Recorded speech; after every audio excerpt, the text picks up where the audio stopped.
প্যারিসে এখন। আর প্যারিসের আজকে সারাদিন অনেক ঘোরাঘুরি করছি, সবাই খুবই এক্সস্টেড কারণ 96 degree Fahrenheit temperature, feel like 100। আর এখন আমরা যাচ্ছি ক্রুজের অলরেডি টিকিট আগে থেকে অনলাইনে আমরা বুকিং দিয়ে রেখেছিলাম। এখন ক্রুজে যে দেখি কেমন লাগে। এখন অবশ্য সানলাইট কম, মনে হয় ভালো লাগবে, দেখা যাক।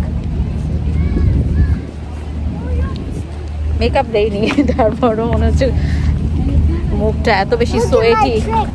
রিভার ক্রুজ, এগুলো হচ্ছে রিভার ক্রুজ। তো আমরা নাম্বার 3টাতে যাব এখন। হ্যাঁ, দেখা যাক এটা ফিলিংস কেমন। এই যে আইফেল টাওয়ারে গতকাল রাতে গিয়েছিলাম, খুব ভালো লাগছে। আর প্যারিস আমার খুবই ভালো লাগছে, অনেকের কাছে অনেক ছিলাম, কিন্তু আমার নিজের চোখে যতটুকু দেখলাম এটাই বলতেছি। অনেকের আবার দ্বিমত থাকতেই পারে। আমার কাছে যতটুকু আমার চোখে দেখা, তাতে আমার কাছে খুবই ভালো লাগছে। নিট অ্যান্ড ক্লিন লেগেছে। আমি ওরকম আসলে আশপাশে এত ময়লা আবর্জনা এরকম দেখি নাই। এটাও শুনেছিলাম যে প্যারিসের রাস্তাঘাট অনেক একেবারেই লাগে নাই। তো ভিডিওতে সব কিছুই থাকবে, সব কিছু শেয়ার করবো। প্যারিস ভালোবাসা আর সৌন্দর্যের শহর, আর এই শহরের মধ্যে দিয়ে বয়ে চলা রিভার সেইন এ নৌ ভ্রমণ মানে এক অনন্য অভিজ্ঞতা। এই ভিডিওতে আমরা উপভোগ করেছি রিভার সেইন ক্রুজ, যেখানে ধীরে ধীরে ভেসে যেতে যেতে দেখা যায় প্যারিসের বিখ্যাত সব স্থাপনা, আইফেল টাওয়ার থেকে শুরু করে লুভ মিউজিয়াম, নটরডেম ক্যাথেড্রাল, ঐতিহাসিক ব্রিজগুলো আর নদীর দুপাশে রোমান্টিক সব দৃশ্য। দিনের আলোতেই হোক বা সন্ধ্যার আলো, ঝলমলে সময়ে সেইন রিভার ক্রুজ প্যারিসকে দেখার সবচেয়ে শান্ত এবং সুন্দর উপায়। নদীর দুধারে শত শত বছরের ইতিহাস, আর পানিতে শহরের প্রতিচ্ছবি। Whether it's a day cruise or night cruise, the Seine River offers a peaceful, romantic, and unforgettable experience.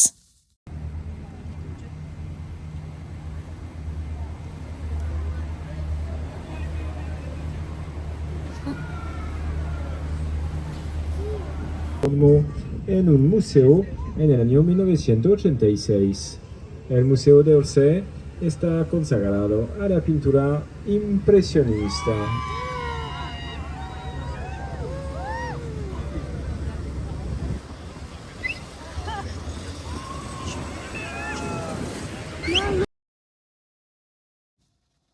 নদী জলে আলোর প্রতিফলন আর চারপাশের দৃশ্য প্যারিসকে আরও বেশি স্বপ্নময় করে তুলছিল।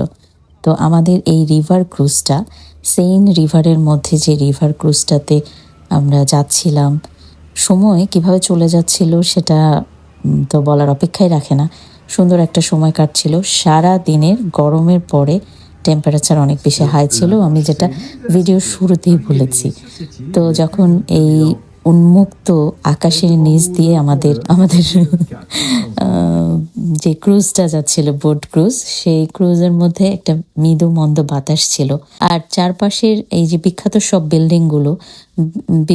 সব ব্র্যান্ডের যে বিল্ডিংগুলো রয়েছে, সেগুলো আমরা দেখছিলাম, সেগুলোর সম্পর্কে বর্ণনা করা হচ্ছিল।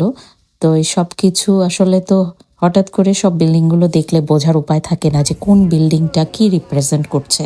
তো সেগুলো যখন আমরা শুনছিলাম ধারাভাষ্যের মধ্যে, তো তখন জিনিসগুলো আরও বেশি ইজি হয়ে যাচ্ছিল দেখতে। কারণ এই যে যত বিল্ডিংগুলো, এগুলো তো আসলে অনেক প্রাচীন স্থাপনা। এই প্রাচীন স্থাপনাগুলো কিন্তু হঠাৎ করে দেখে বোঝার উপায় নাই যে এই স্থাপনাগুলো কি বহন করছে। প্রতিটা স্থাপনার মধ্যে একটা নিজস্ব একটা ইতিহাস আছে। তো আমরা সেগুলোই দেখছিলাম। আর আশপাশে যখন সেইন রিভারে যাচ্ছিলাম, এটা বিভিন্ন দিকে যখন ঘুরে আবার ব্যাক করছিল, তখন যখন একটা পাশ দেখা হয়ে গেল, তখন আরেকটা পাশ আমরা দেখছিলাম এবং এনজয় করছিলাম।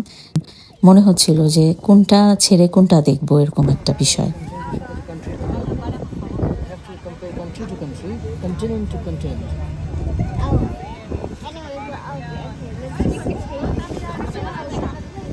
সেবার যখন আমরা প্যারিস ট্রিপে গিয়েছিলাম সেই সময় যে আইফেল টাওয়ারের দুটো ডিফারেন্ট লুক আছে, লাইক নাইট ভিউ এবং ডে ভিউ, দুটোই দেখার সৌভাগ্য হয়েছিল। নাইটের ভিউটা তো আসলে এই আইফেল টাওয়ারটাকে এমনভাবে প্রেজেন্ট করে মনে হয় যে একটা স্বপ্নীল পরিবেশের মধ্যে আপনি দেখছেন আর কি। আর দিনের ভিউটা তো খুব সহজেই সেইন রিভার থেকেও দেখা যায় এবং বিভিন্ন জায়গা থেকেও আপনারা আইফেল টাওয়ারটা দেখতে পারবেন। তো এগুলো দেখার পরে যখন আমরা নেমে যাচ্ছিলাম, আমাদের ক্রুজটা যখন রিভার ক্রুজটা যখন কমপ্লিট হলো, এই সময় যখন হাঁটতে হাঁটতে ফিরছিলাম ওই সময় একটা জিনিস হঠাৎ করেই চোখে আসলো। আর আমরা যে সময় গিয়েছিলাম তার অল্প কয়েকদিন আগেই এখানে অলিম্পিকটা হয়ে গিয়েছিল। আমার কাছে মনে হয় যে অলিম্পিকের কারণেই হয়তো শহরটা এত বেশি গোছানো করে তারা রেখেছে, কারণ ওই সময় আরও অনেক বেশি ট্যুরিস্ট বিভিন্ন কান্ট্রি থেকে এসেছিল ভিজিট করার জন্য।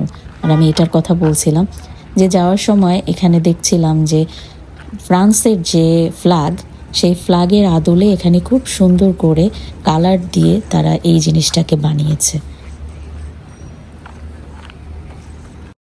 ভিউয়ার্স, তো এই ছিল প্যারিসের সেইন রিভারের আজকের ভিডিও। দেখা হবে আবার অন্য কোনো ভিডিওতে, অন্য কোনো দেশে। ভালো থাকবেন সবাই। আল্লাহ হাফেজ।